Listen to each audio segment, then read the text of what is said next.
খালেদা জিয়ার চিকিৎসা চলছিল রাজধানীর এভার কেয়ার হাসপাতালে, আর সেখানেই শেষ নিঃশ্বাস ত্যাগ করেন তিনি। এই মুহূর্তে সেখানে আছেন আমাদের সহকর্মী রেদওয়ান আহমেদ। যাচ্ছি তার কাছে।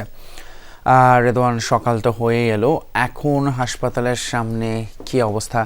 কর্মচাঞ্চল্য বা মানুষের চলাচল আরও বেড়েছে কিনা? নিরাপত্তা নিয়ে আপনি জানাচ্ছিলেন রাতভরই আপডেট, এখনকার পরিস্থিতি একটু বলবেন।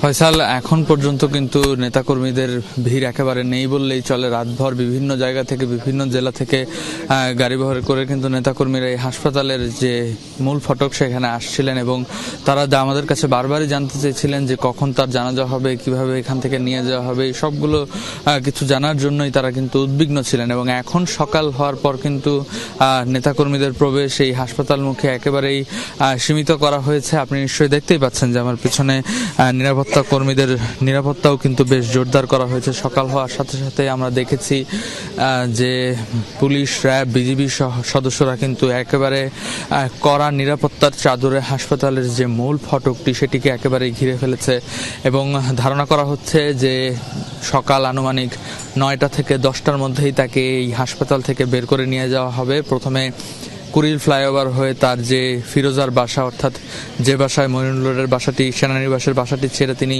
গুলশানের যে ফিরোজার বাসায় উঠেছিলেন সেই বাসায় নিয়ে যাওয়া হবে। সেই বাসা থেকে মহাখালী ফ্লাইওভার হয়ে এরপরে নিয়ে যাওয়া হবে সেই মানিক মিয়া এভিনিউতে, যেখানে তার জানাজার কথা রয়েছে এবং রাষ্ট্রীয় সম্মানে যে দাফন করার কথাটি রয়েছে সেটি মূলত সম্পন্ন হবে এবং সর্বস্তরের মানুষ যেন জানাজায় অংশ নিতে পারেন সেই ব্যবস্থাটিও কিন্তু সেখানে করা হচ্ছে।